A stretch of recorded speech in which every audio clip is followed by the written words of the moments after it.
ఖండాతరాల అవతల సింహాల గడ్డపై కివీస్ పంజా విసిరింది. లంకలో జరిగిన ఈ సూపర్ 8 పోరులో న్యూజిలాండ్ జట్టు సరిలేరు నీకెవ్వరు అన్నట్లుగా చెలరేగిపోయింది. ముఖ్యంగా ఆ జట్టు కెప్టెన్ మిచెల్ శాంట్నర్ తన బ్యాటుతో మ్యాజిక్ చేస్తే, రాచిన్ రవీంద్ర తన స్పిన్ మంత్రంతో లంక బ్యాటర్లను ముప్పు తిప్పరు పెట్టాడు. అసలు మ్యాచ్ మొదలవకముందే శ్రీలంక ఒక సెల్ఫ్ గోల్ వేసుకుంది. తమ సొంత గడ్డపై గత రికార్డులను ఏమాత్రం పట్టించుకోకుండా టాస్ గెలిచి కూడా మొదట బౌలింగ్ ఎంచుకోవటం అతిపెద్ద బ్లండర్. సెకండ్ బ్యాటింగ్ చేయటం ఈ పిచ్పై ఎంత కష్టమో తెలిసినా లంక కెప్టెన్ చేసిన ఆ ఒక్క తప్పు జట్టు కొంప ముంచింది. విశ్లేషకులు సైతం అయ్యా ఏంటయ్యా ఈ నిర్ణయమని నోరెళ్లబెట్టేలా చేసింది ఈ వ్యవహారం. టాస్ దగ్గర మొదలైన శ్రీలంక పతనం మ్యాచ్ చివరి వరకు సాగింది. మ్యాచ్ ఆరంభంలో శ్రీలంక బౌలర్లు భీభత్సం సృష్టించిన మాట వాస్తవమే.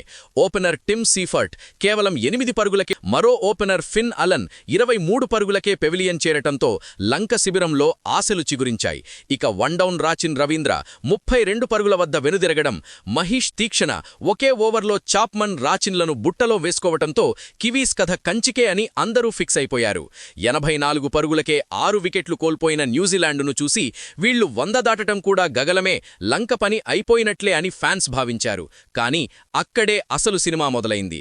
మిచెల్ శాంట్నర్ క్రీజులోకి వచ్చి శ్రీలంక బౌలర్ల పని పట్టాడు. పులి పంజా విసిరితే ఎలా ఉంటుందో చూపిస్తూ దాదాపు 181 స్ట్రైక్ రేటుతో విధ్వంసం సృష్టించాడు. అతడికి కోల్ మెక్కాంచి తోడవటంతో 6 వికెట్కు కేవలం 47 బంతుల్లోనే 84 పరుగుల అసాధారణ భాగస్వామ్యం నమోదైంది. శాంటనర్ 26 బంతుల్లో 4 సిక్సర్లు 2 ఫోర్లతో 47 పరుగులు చేసి శ్రీలంక బౌలర్లను ఉతికి ఆరేశాడు.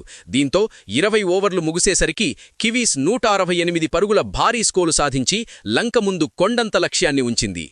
ఇక 169 పరుగుల లక్ష్యంతో బరిలోకి దిగిన శ్రీలంక పరిస్థితి మొదటి నుంచి తడబడుతూ కివీస్ బౌలర్ల ధాటికి తట్టుకోలేక వికెట్లను పారవేసుకుంది. మ్యాట్ హెన్రీ ఆరంభంలోనే 2 వికెట్లు తీసి లంక వెన్నుముక విరిస్తే, ఆ తర్వాత part time spinner Rachin Ravindra అసలు సిసలు విశ్వరూపం చూపించాడు.